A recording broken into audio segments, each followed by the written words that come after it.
Welcome to the swamp, my friends. Today we are on episode 4 of the Strange and Scary Story series. Now, as always, these are stories I wouldn't typically read on the channel.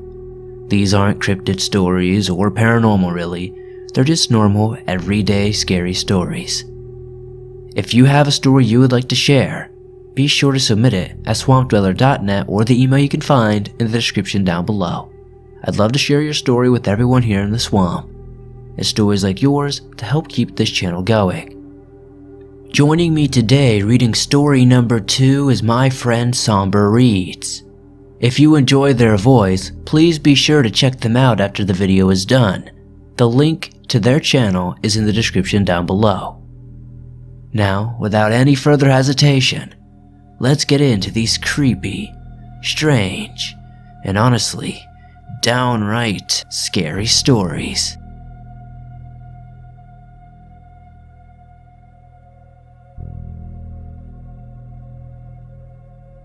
This happened 5 years ago, in the area I grew up in. Back then, I was up to no good, but I have since turned my life around. At the time, I was one of the very few people that moved large amounts of pain pills in the city. The rest of the people trying to move these pills had them imported from sketchy people from around the world, so you didn't always get what you paid for, and the strength would vary a lot. I managed to get a hold of real ones from within the country, and still in their original packaging. Word quickly got around. I wasn't very well liked since I guess I took business from people.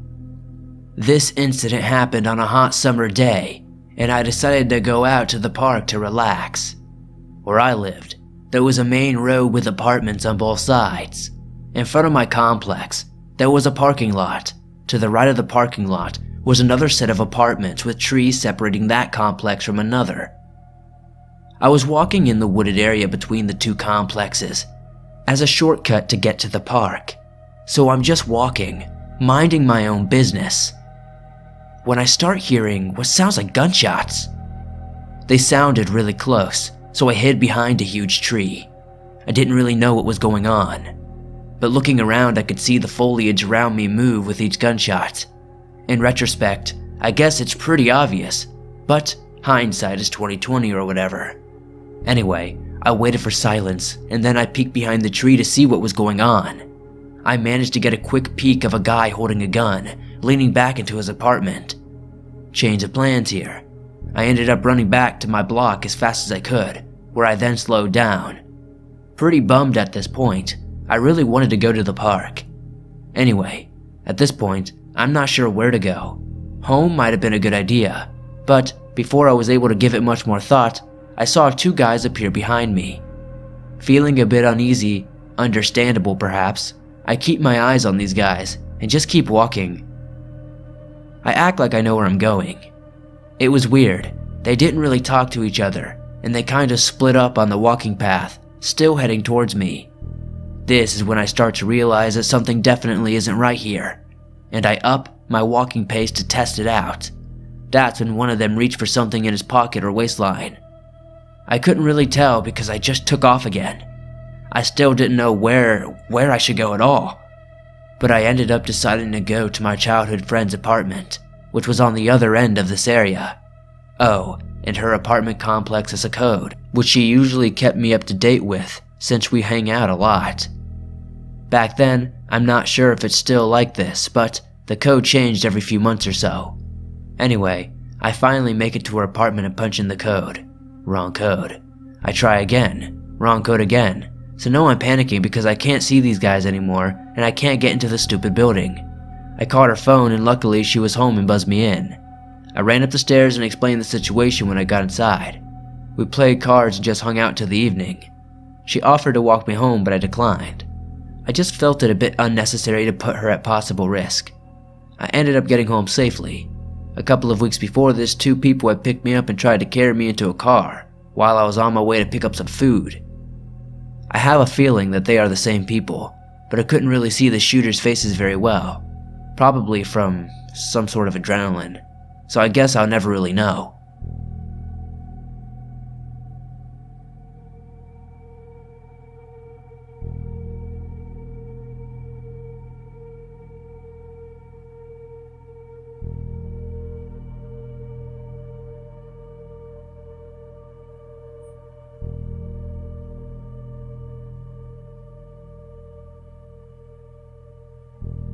Well, let's make this short and sweet. I am now a 31-year-old disabled Army vet. At the time this happened, I had literally turned 21 the day I flew into Ketchikan, Alaska, and had just gotten out of the Army a year prior. I was also in Afghanistan in 2006. So I get off of the plane and get ready to take the ferry over to the island. My girlfriend had taken it over to pick me up so she could drive me around the island. From the moment I stepped foot onto the main island, I knew that I was being watched. Not think I was. Full-blown being watched. I felt like I was in Afghanistan again. I was in full combat mode for the entire month. Anyway, she drives me around, and after a bit, the feeling goes away. Now, my girlfriend's house was on the side of Deer Mountain, about 3 to 3.5 stories off the ground. There were just as many stairs that led from the parking lot to where the house was she was staying. Her parents lived above in her house. She had the one underneath theirs, and there was another one under her. Imagine a very beautiful Mexico City style setup. So we get to her house and hang out and chill for that day. So just to fast forward a bit, every night I felt something was staring at me. Anytime I went anywhere, I knew I was being watched. The only place I never felt it was when I climbed up Deer Mountain. A few weeks go by and I start getting interested in the Native American history a bit. She takes me to the Totem Pole Museum, introduces me to a lot of awesome folks who told me normal everyday stuff about the tribe she's from. That takes a week of our time just doing that. So the first day of my last week, I'm standing on the porch looking out, and I hear a blood-curdling scream followed by a little girl begging for help. It sounds like it is literally within meters of the bottom of the steps. I should mention, I've told my girlfriend many times about the feeling of being watched, and she just tells me not to think about it, and to try my best to forget about it. I run inside to grab my knife and tell her to call the cops. She jumps up and asks why. I tell her what's going on, and the blood drained from her face. I thought she was going to pass out. She grabs me and begs me not to go outside. She says to trust her, but if I go out, I'll be lost forever. She says that she'll explain later. At this point, we can hear the cries inside the house, from 3.5 stories up. The next day, she takes me to see some people, and they did a blessing on the property and told me that it was the Kushtaka, or what they call Otter Man. Apparently, they were created by the raven to help those lost at sea come back. They mimic voices. I can't remember if they changed shape or not, but after a while, they became evil and started luring people to them and kidnapping them. Everything is fine though, until you eat anything they offer you. Once you do that, you slowly start to transform into one. My last week was filled with learning lore and learning more about the creatures the tribe knew about. I felt I was being watched all the way up until when we got on the ferry to leave the island. That's my story. Thanks for sharing it.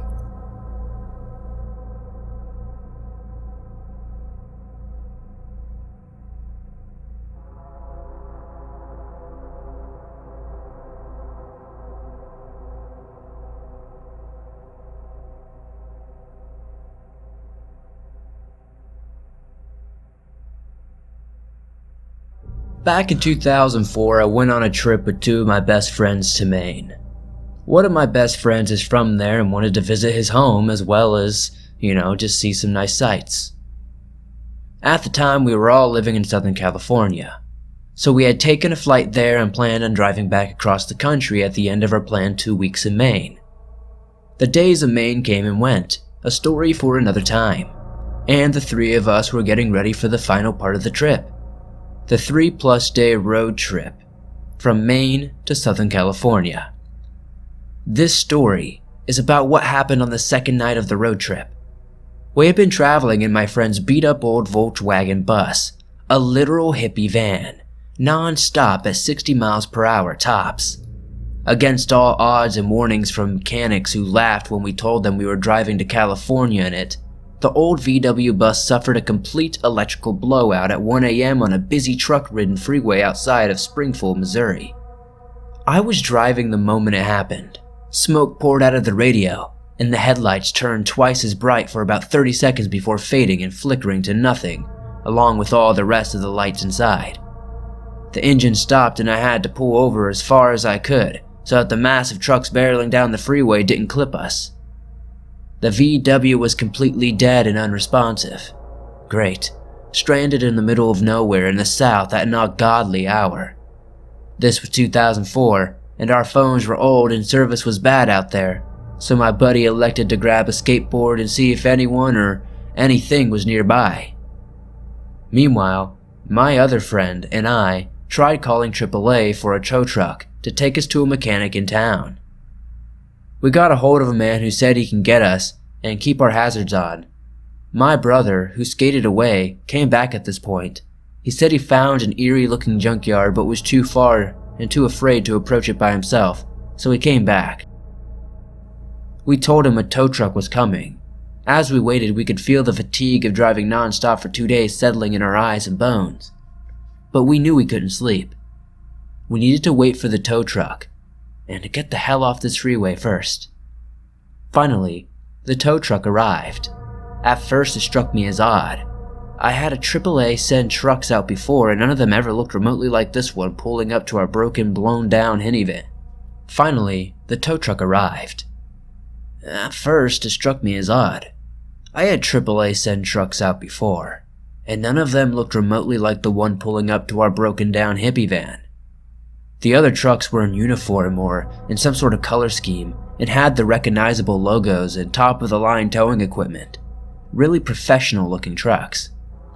This truck was rusted brown all over, looked like a junker from the 60s, with an old-school tow swinging off the back crane. There were no AAA logos or colors anywhere. The three of us glanced at each other, all thinking the same thing. Sketchy. But we were in a bad situation and had just called the tow company, so surely this must be their man, right? The driver was about in his 40s and greeted us through the passenger window. He sounded like a well-to-do guy and hopped out to start attaching the tow to our VW. He had a mullet and smoked a cigarette as he went about attaching the tow, asking us general questions like what happened, where are you from, where do you need to go, and so forth. We calmed down and accepted this guy as pretty normal, and is just working late. He says the nearest mechanic is about 40 minutes away and to hop in. Riding inside this tow, it looks as though it's being lived in and worked in. There is a faded AAA sticker in the window. The driver mainly talks about his life and hobbies the whole time. He listened to a particular satellite radio station about gun enthusiasts and pretty extreme and explicit content that he talked over. My friends and I exchanged glances and looked at each other in the darkness of the cab, not sure what the hell to think to ourselves. The truck rattled along the freeway, and then we were in the city, and finally he dropped us off with the bus and the mechanic. We thanked him, and he left quickly after that. While figuring out stuff with the mechanic, I got a phone call from the AAA towing service. Hi, this is AAA. We sent the truck to your location but didn't find you or a Volkswagen on the side of the highway. Do you still need assistance? I was confused. Your guy found us and took us into the city, I said. There was a pregnant pause. No, our guy was still out looking for you and reported back unsuccessfully finding you. You got picked up and towed though? Did you call someone else? I could feel my heart skip. No, we thought it was a AAA driver who got us, I said slowly.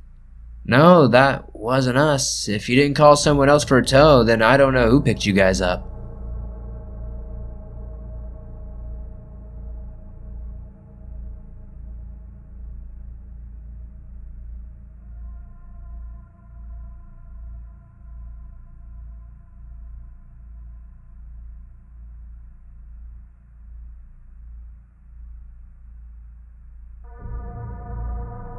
My name is Morgan, and at the time of this story, I was 14 years old. I'm a girl who enjoys the nerdier side of life. This was my first experience playing Dungeons and Dragons with a few of my friends at a place called the Sci-Fi Factory.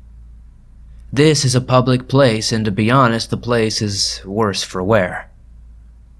There are holes in the plastic tables, gunk on the floor, bad outlets, and even worse people. The people here range from decent to flat out creepy. This is something I learned the hard way. As I was setting up my elf rogue character, a man came over to my group. Let's call him Robbie. He told us he was 24 and talked to my friends. They seemed to know each other, so I was more than okay with letting him join us. He was white, brown hair, busted glasses, and that made his eyes look bigger than they really are, and nothing out of the ordinary clothes. He introduced himself and his age, and then asked the same of me.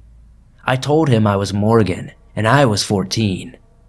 Robbie quickly showed his weirder side, even if it wasn't the conversation piece he'd complain about how stupid his girlfriend was, and tell her he came here just to avoid her. He didn't break up with the girl because she was his only source of income and shelter. He hated her. That was clear. He also bragged about the knife he stole from Walmart. He even showed it to us. Hell, he let me hold it and taught me how to flip it in and out without hurting myself. Remember those glasses? Well, they were busted and broken up from a bar fight. That really unnerved me about this guy. He seemed so kind and friendly, but he was so casual about talking about assaulting people. Then, he did what I never expected him to do. He got my attention and made me lead towards him so I could see his Android phone, still plugged into the wall to charge. He had a notes app open and it read, "Hey, I know this sounds creepy, but oh god, this can't end well.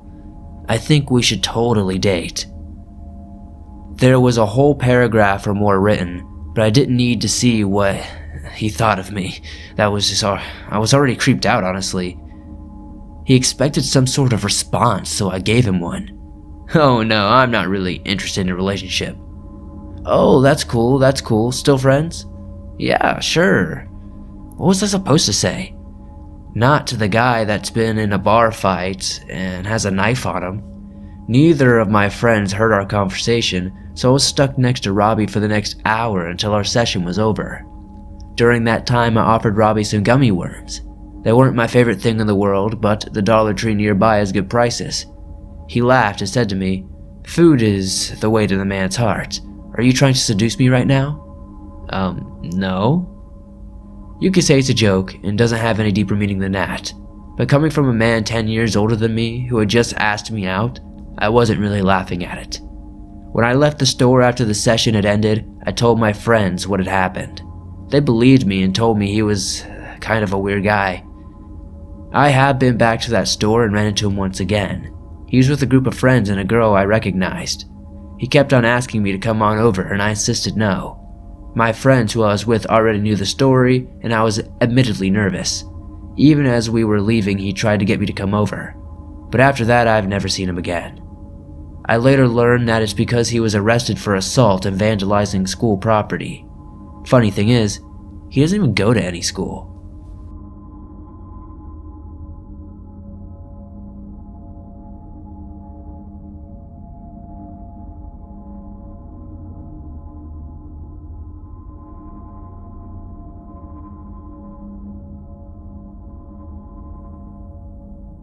In July of 2018, my family and I went to my aunt and uncle's house in Maryland. They go on vacation for a weekend, and they let us stay at their house. They live like 10 minutes away from Baltimore, so we usually go there for a day and go back to the house later. Everything was fine until the third night. When we got back to the house, my dad and brother went upstairs because they were tired. My mom and I went into my uncle's office to go on his computer to see what we could do the next day. We heard some strange noises.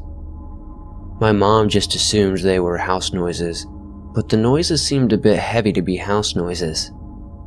My mom went to the bathroom and I sat at the computer looking at attractions when I heard my uncle's dog growling from the living room. she only growls or barks when she sees someone she doesn't recognize, so I got a little scared. My mom came out of the bathroom, and I told her the dog is growling at something. She went to the living room to check on the dog, and everything seemed normal except for one thing.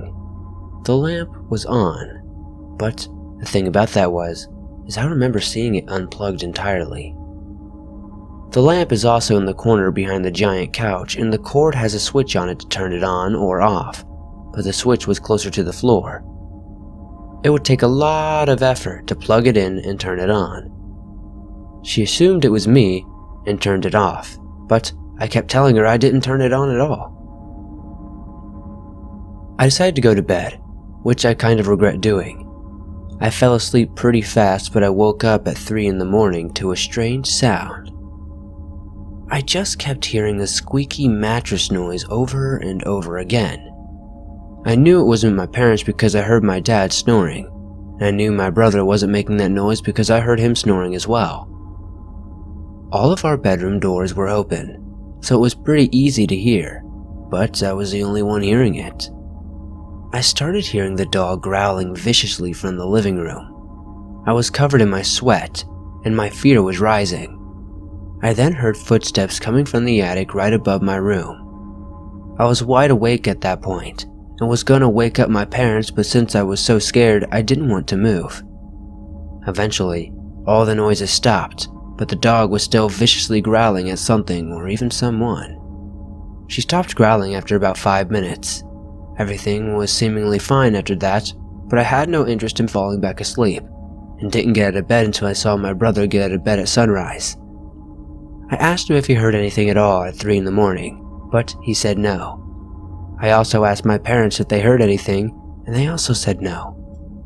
My mind was blown, and I thought I was going crazy. For the rest of the week, everything was fine, and that dog kept growling at something every once in a while. I kind of wish I got up out of bed to see what was squeaking, but I was also way too scared.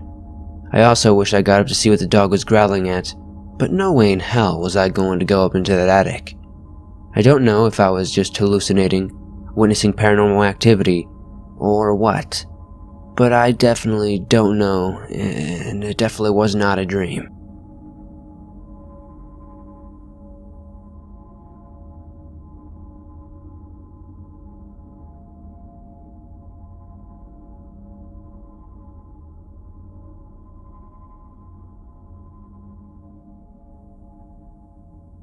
To this day, I don't know who this strange man was. What exactly am I talking about? Let's go ahead and get started. It was around 2007, and I was staying over at my friend Abigail's house. She lived out in northern Oklahoma, pretty much in the middle of nowhere. She had left for the weekend on a business trip, and she was paying me $100 to take care of her pets. Since her house was 2 hours away from me, she told me I was more than welcome to stay at her house. I really didn't mind since she lived near a farm. As for the nearest town, it was at least 30 minutes away, with the nearest neighbors being 3 miles apart. So, on the first night I was there, I was with her German Shepherd, Roxy, on the couch, and we were watching reruns of Cops. Around 2 a.m., I had fallen asleep to the static on the TV. Suddenly, I was awoken by the sound of Roxy growling. Confused at what could have been taking place, I looked around for her, but had noticed she was nowhere in the living room. Her growling sounded like it was coming from a distance. I get up from my tired state and start stumbling around trying to find her. The growling then starts to get louder as I make my way over to the kitchen. There Roxy is, growling and scratching at the back door. It's one of those sliding glass doors. What I see on the other side was super creepy. There's a man, I want to describe in his late 40s, just staring into the room. I thought I was seeing things at first, until I started to notice them going for the doorknob. Excuse me, sir, but was there something I could help you with? He doesn't respond. Instead, he stops what he is doing and runs off into the dark. I wasn't sure if he had a weapon on him, so I don't even bother with chasing him. Instead, I go ahead and call the cops, who showed up about 30 minutes later. I gave them a description, and they checked the surrounding farmlands. Sadly, they come up empty-handed. Since there was no signs of the stranger, there was nothing they could really do. That should have been the end of things, but they were about to get a whole lot worse. The next day goes by fairly normally. I wake up and take care of some chores at Abigail's house, and at around 5 p.m., I decide to take Roxy with me into town. Abigail had set up an appointment for her, and I was going to take her to get a bath. In the meantime, I would do some shopping. We returned home around 8 p.m., but noticed something was different. The most obvious was the front window was completely open. Now yes, it was pretty warm that summer, and I did leave the windows open, but one thing I knew for sure was that I had locked everything before leaving. Unless Abigail had come back home early, there would be no way someone would have been able to do that, right? In trying to figure this out, I had forgotten about the weird man from the other night. I leave Roxy in the back of the car, with windows down of course, and head over to check out the house. I head inside and nothing seemed different. It was kind of eerie that it was just everything looked the same, if that makes sense. You know, when you know there's something wrong but you can't tell what. So blaming my forgetfulness, I bring Roxy inside and we settle down for dinner.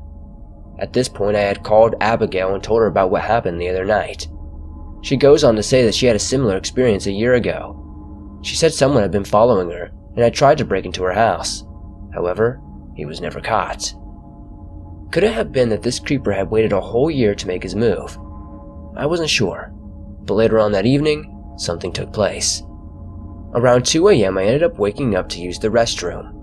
Roxy was outside in her fancy doghouse, which meant I was in there alone. While in the restroom, I began to hear movement in the guest bedroom. I opened the restroom door and started tiptoeing my way back to the room.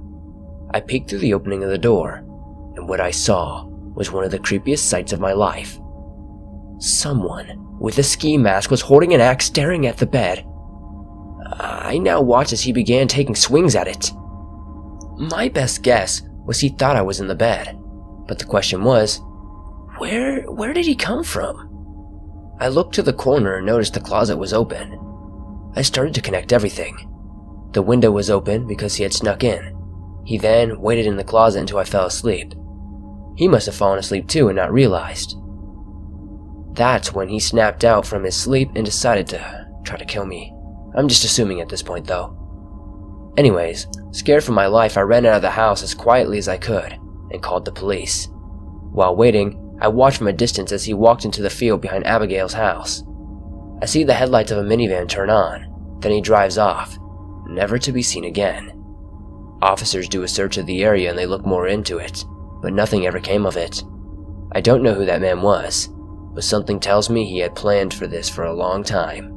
Oh, and by the way, Rachel was so frightened by the entire thing, she ended up moving in back with her uncle and aunt a few weeks later. In the meantime, she stayed over at a friend's house. As for the home, it has now fallen into disrepair and remains abandoned. The whole thing goes down as one of the most unexplained and scariest moments of my entire life.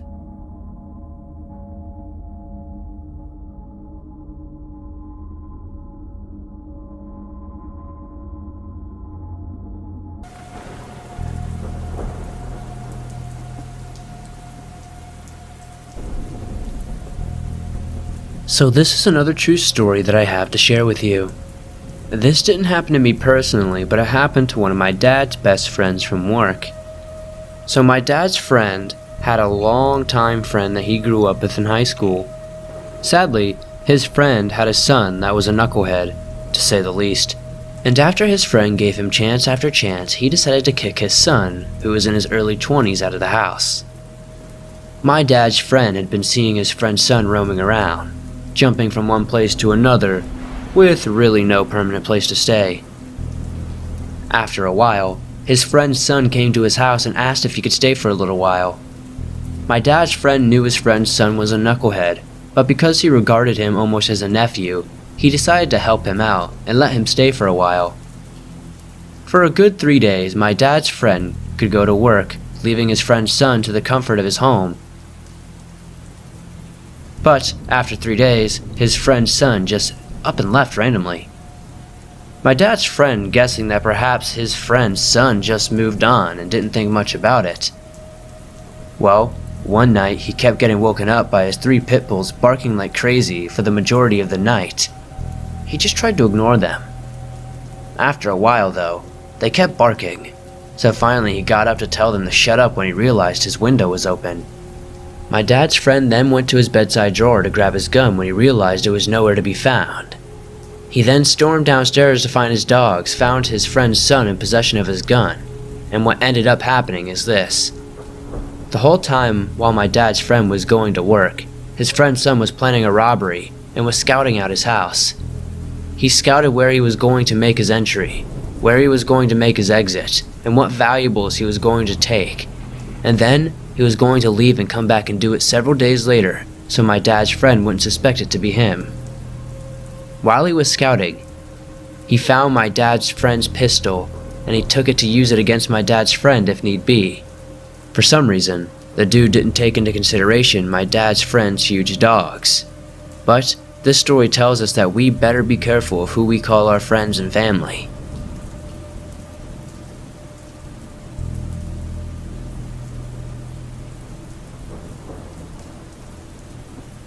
This incident didn't happen to me personally, but considering the fact that it happened to my mother makes this story just as chilling. Every now and then my mother would drive about an hour and a half to North Dallas in Plano, Texas to work with my granny. My granny works with houses. I think she furnishes model homes or something like that, but either way, both my mom and granny love that type of stuff. So every now and then my granny would offer my mother to help her out. Well, this was one of those days, and considering that her commute is a total of 3 hours there and back, we usually don't expect to see her back until around midnight or so. But this night seemed a little off. It was somewhere around 3 in the morning and my mom still hadn't made it back yet, and that made me just a little worried because all the women in my family have had bad situational awareness in the past. And I'm not comfortable with them being out in the wee hours of the night because, for some reason, they find those hours to be the perfect time to be out and about, by themselves and in the hands of any potential creeps who are lurking around. Despite being worried, I ended up falling asleep, and I didn't see her until the next morning when she was taking me to school, and that's when she told me the story of what happened. While my mom was coming home, she said that she had a sudden craving for lemon cookies, so she generously decided to stop at this sketchy gas station at 1 in the morning to run in and get some. When she came out, she found her car swarming with police cars, with 3 or 4 cops wrestling a man to the ground in handcuffs. My mom, being in shock, asked the cashier what had happened. The cashier stated that after my mom had parked in front of the gas station and went in, she saw a man trying to get in her car, and when he realized that my mom had locked her minivan, he decided to sit on the other side of the vehicle to where my mom wouldn't be able to see him. But when the cashier noticed the guy acting strangely, she immediately called the police. I then realized that my mother got away from a situation that could have gone downhill real quick. What if she didn't park in front of the gas station? What if she would have parked further away where they couldn't have seen her? What if the cashier just wasn't being vigilant and didn't even notice the dude? If those 2 things were slightly altered, I would have ended the story with my mom never coming home. After that, my dad and I demanded that my mother either takes one of our guns with her when she goes on these long trips, or to just stop working with my granny altogether. Considering the fact that my mom is not a gun person, she picked the latter choice. My dad keeps one of our pistols in his truck, and even though my mom won't admit it, she knows why.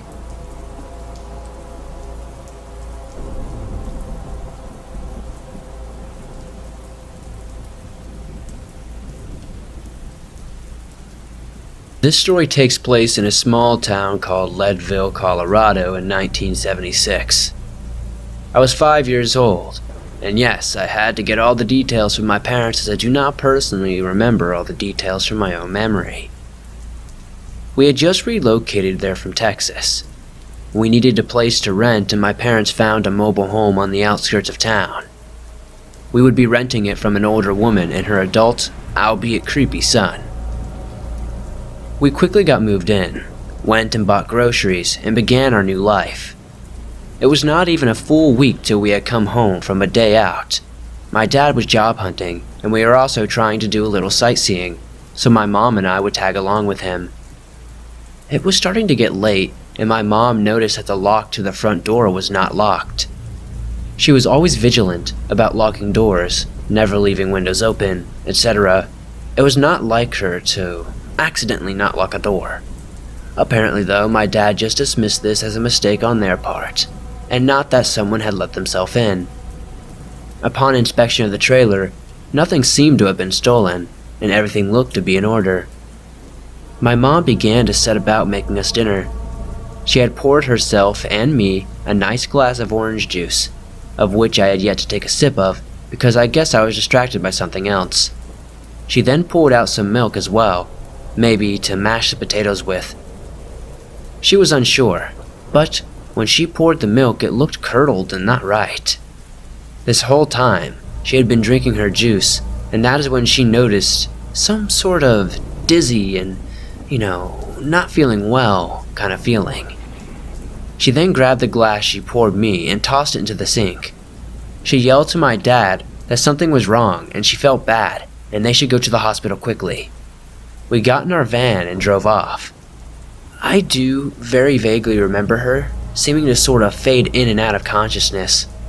I remember being upset and I was crying some. We got to the emergency room. She had enough strength to say she believed she had been poisoned, and then they took her off to where they pumped her stomach. As my mom was getting evaluated to see if she could be released, and Dad was filling out paperwork, the nurse asked for their address. When my dad gave the trailer address to the lady, this look of shock and horror came on her face. She then advised my parents to try and move as soon as possible, because everyone in town had bad feelings about the woman and her son. There had been missing people that had passed through the town and potentially rented from those people, never to be seen again. Apparently, there was never enough evidence to show any wrongdoing, but the townsfolk felt like they were very responsible. There was no toxicology done as this was 1976, but she feels strongly that someone had tampered with our food in the fridge. When we returned, my dad said that the man we had rented from was outside of the trailer, just looking our way. And keep in mind, by now it would have been the wee hours of the morning. My dad said he grabbed a change of clothes for all of us and loaded the van. The guy walked over as my dad was loading up. He had a rifle. He said something about skunks or something like that. My dad said that we would be coming back tomorrow to get the rest of our stuff and we were no longer renting. My dad said the guy looked very angry. My dad said that he and my mom decided to move into town rather than be as far as we were. We were only about 15 minutes outside of town. The guy then looked inside the van, commented on me and my mom asleep, then said he would not be returning their rent or deposit. My dad said fine, whatever, and then got out of there and drove us to a motel for the remainder of the night. We went back the next day and it was obvious that they had gone through all of our stuff. The door was again left unlocked. Nothing was stolen but clearly had been looked through. My parents threw all the groceries they had purchased out and gathered our stuff and we left out of there. The 70s were full of drifters, hitchhikers, and hippies who I guess go missing and are not missed. But I think we got lucky that nothing worse happened than what did.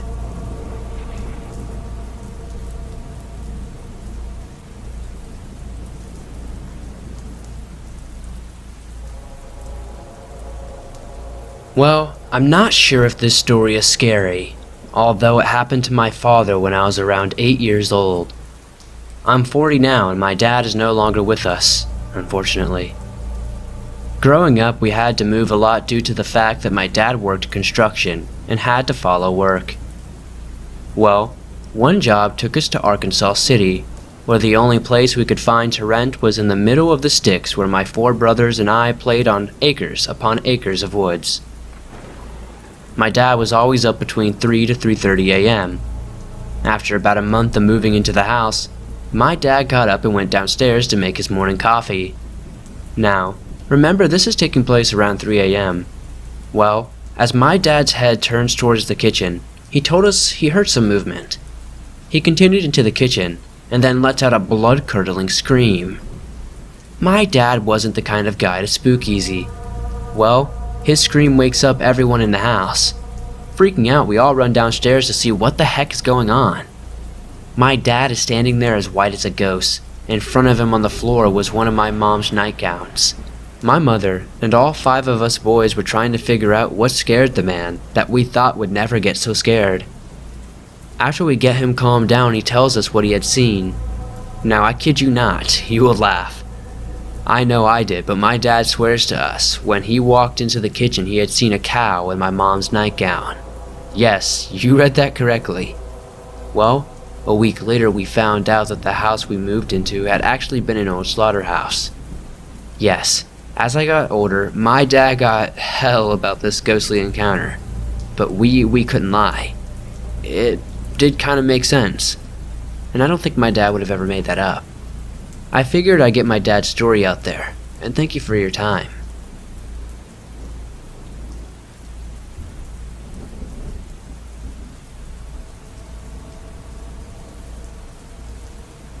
We wanted to have a good time together, my girlfriend and I. You see, she's a nurse and has to work the night shift. The hospital she works at requires about 5 years of experience before you can even think about working on the day shift. This wouldn't be such a problem, but I work as a marketer. I have a typical 9 to 5 in an office, and it's really tough finding time for each other. Our sleep schedules are chaotic, to say the least. So, when Valentine's Day rolled around on a day and night that we were both working, we got really frustrated. It's really hard to explain how you feel like you're being cheated at a time. Like, there isn't going to be a moment you can sit down and truly enjoy your relationship for what it is.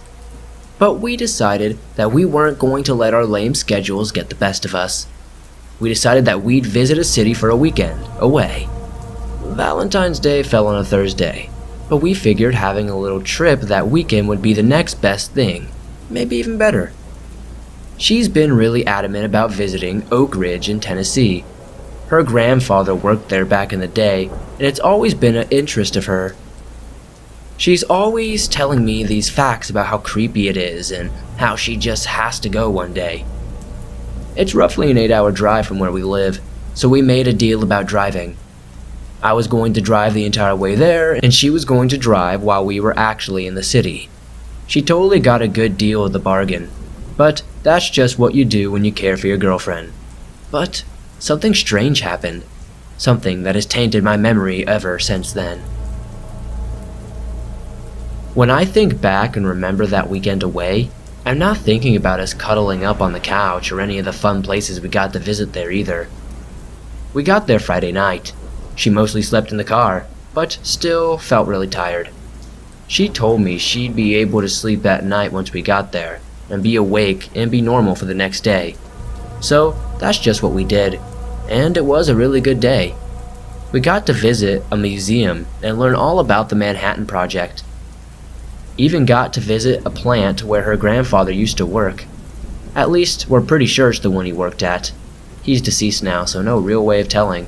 But the tour guide said this was where the majority of them worked when the bombs were done. And well, I guess he worked on the bombs. Anyway, the day was great, but it didn't last very long. By the time it was dark, we were out of ideas for things to do and quite frankly out of energy. We decided to visit our favorite fast food joint, Wendy's. Don't judge us. And she was driving as we made our way there. It was only 10 or 15 minutes away from where we were. She had her music on and I was just kind of looking out the window. At one point, a blue Mustang was beside our car. We were stopped at a red light, and I looked out the window and peered into theirs. I saw a very old man. He looked unhappy, miserable even. His skin looked unnaturally pale. But I'm not sure when he started, but he was staring at me. It wasn't until I looked into the car that I noticed it either. Not gonna lie, kinda freaked me out. We made eye contact for about 5 seconds, and then for the briefest of moments, he smiled. But it was so fast.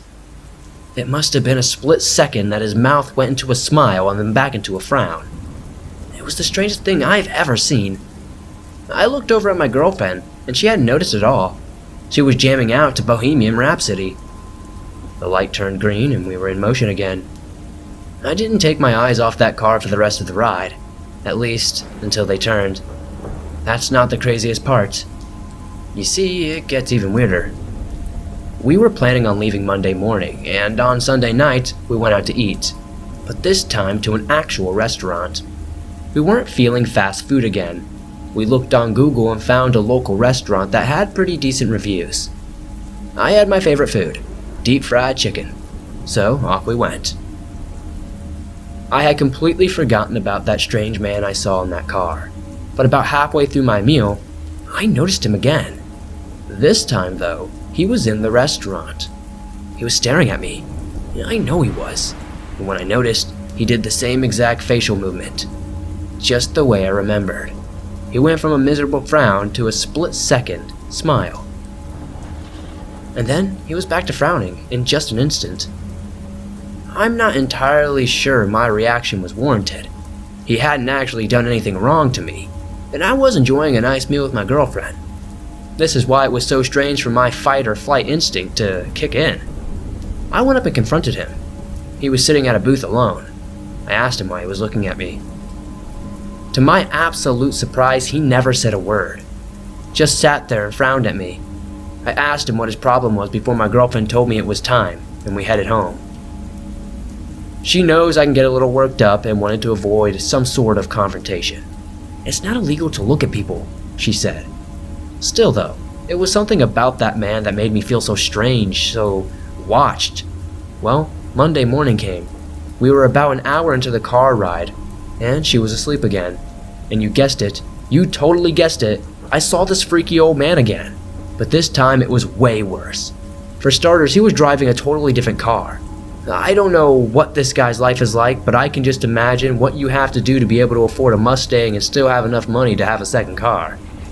And to make matters even worse, he had been in the left lane as he was going to pass me, but he didn't. He just placed me for about a mile. I noticed that there was a car next to me. It wasn't until I looked over to flip the bird that I recognized him. It was a creepy old man, but he wasn't frowning anymore.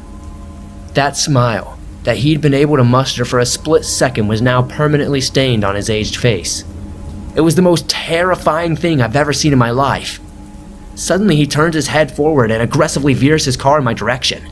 Reflexively, I slam the brakes and swerve off to the side of the road. My girlfriend is shaken awake and all we can see is a vehicle speeding off in the distance through a cloud of dirt. My heart was racing like crazy, and by the time I could process my girlfriend screaming, asking what's going on, I started to feel myself choke up. We discussed whether or not we should waste our time calling the police, but I was so scared.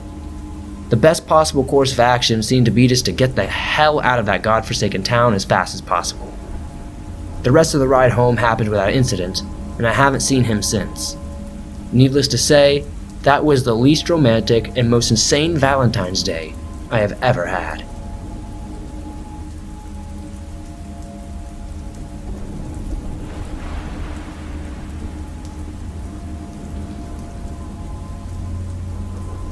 Let me start by saying that I am now a 40-something mother of 3, and this event happened when I was 14.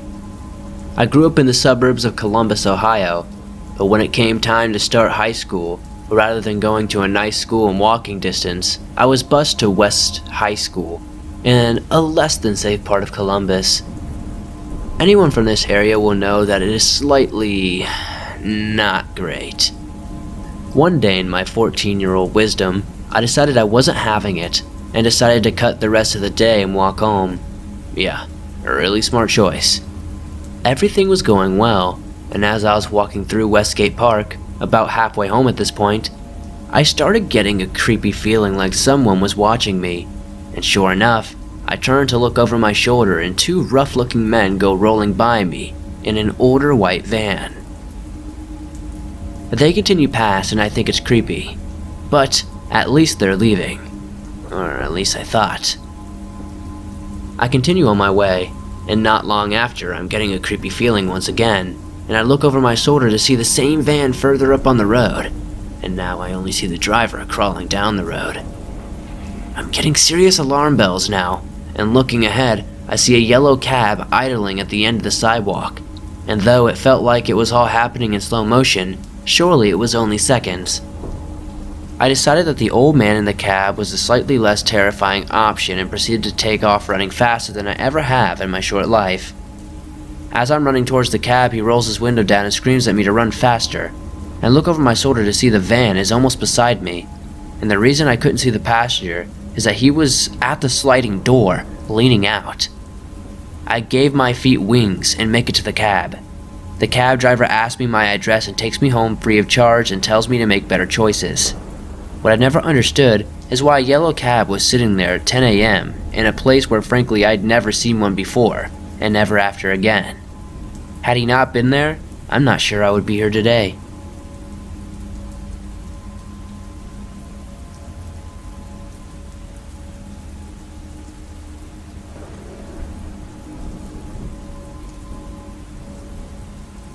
This happened to me and my older sister a couple of years ago on Halloween.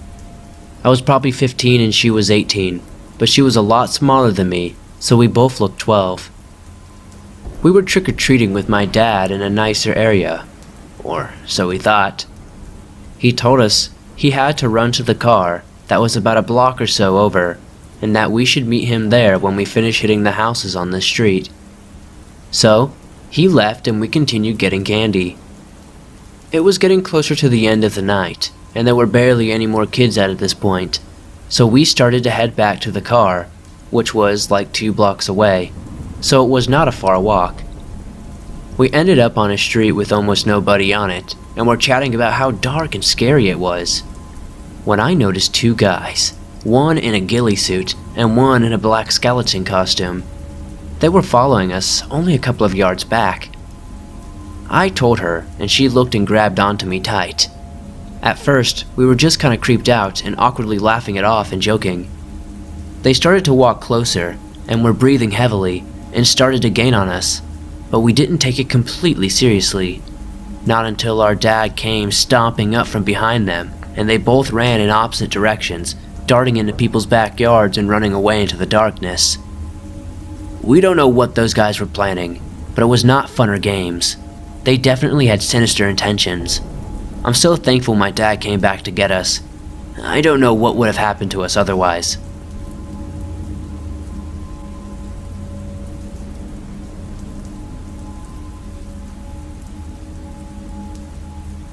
So this isn't like a paranormal story, but it's the only thing in my life that still haunts me. I was around 20, out hunting with my dad and our dogs. We were just strolling along this path when one of the dogs starts barking its head off. We assumed it had found us a moose. The dog's barking came closer, and with it came heavy steps, and we realized the dog was being chased. We weren't worried though, just the sight of humans is usually enough to scare off whatever. But we were still ready to protect ourselves. It wasn't an elk or anything we'd seen around for a long time. It was a big, fat mama brown bear charging for the dog. I assume a mama because no bear in its right mind except for moms with cubs would go after humans. As it was my dog, it came straight for me. We started shouting and making ourselves big, but it didn't stop. This thing rammed into me and got to mauling. If you're wondering, backing away slowly doesn't really stop a charging bear from attacking. It's too late for that. So, we did what instinct said. I only remember the heavy pressure on my chest and the dog barking, until my dad got in a good shot, which sent the bear running back. I got scratched up over my chest and had a few broken ribs, but if my dad wouldn't have been there, I would have been dead. I still feel a little worried when I go out hunting, but I love the lifestyle so much that I'd never quit.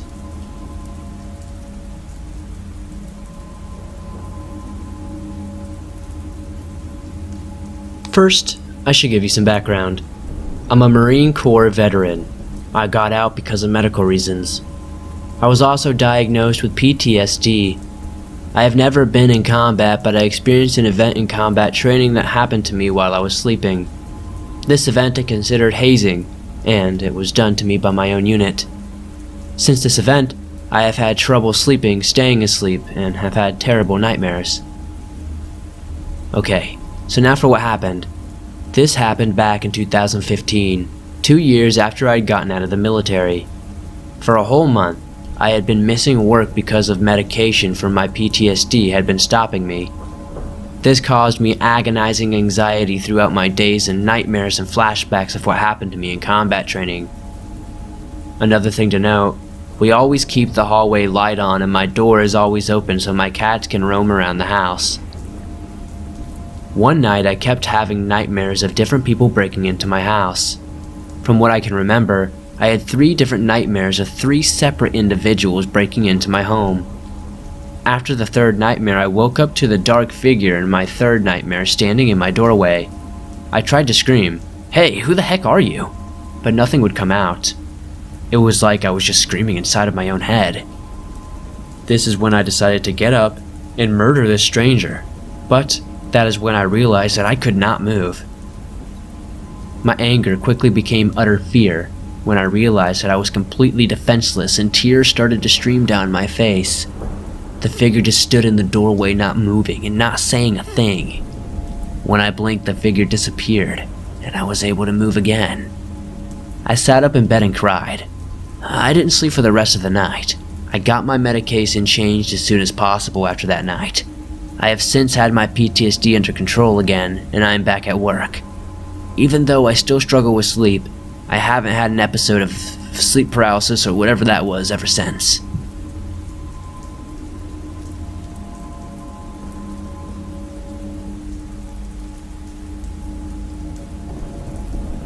Roughly about a year or 2 ago, I lived in an apartment complex, which basically means a bunch of tiny homes smushed together, but not on top of each other.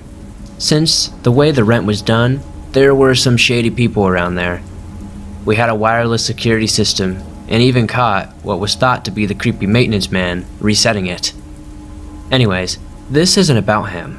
This is about another time I probably would have gotten kidnapped if I didn't do what I did. I went out to the mail one day. The mailbox is placed in the middle of the sidewalk besides the apartments, so it's not in a building like per usual. I open my box and grab the stuff in there and turn around to notice a man sitting in his car right in front of our apartment, watching me. I thought I was being paranoid, so I start walking back home. He got out of his car and leaned on it. Once I passed him, he asked, "Hey, can you help me for a second?" I bluntly say no and speed up, and even though he was clearly frustrated, I got into my apartment, and after locking the door, I looked out my front window. I saw him slam his car door and speed off out of the parking space. He didn't need any help, to say the least. This story may not be as scary as a lot out there, but it's something that most can relate to of what could have happened. And to always be careful, you can't trust people these days.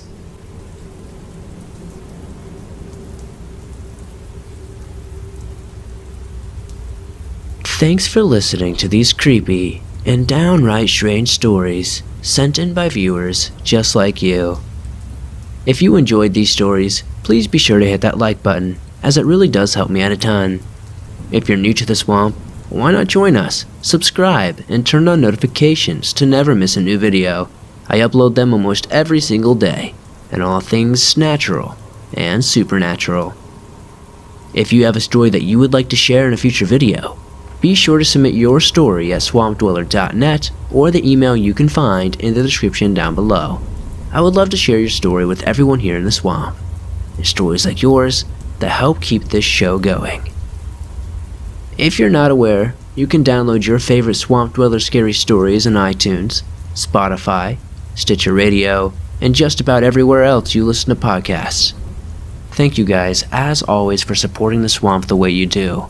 I really couldn't be pumping out these videos every day for you guys without you.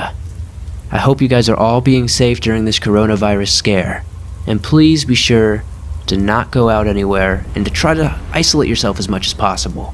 I'm going to be uploading as much as I can to keep you guys entertained. Once again, stay safe, thank you for the support, and I'll see you again soon with another creepy video.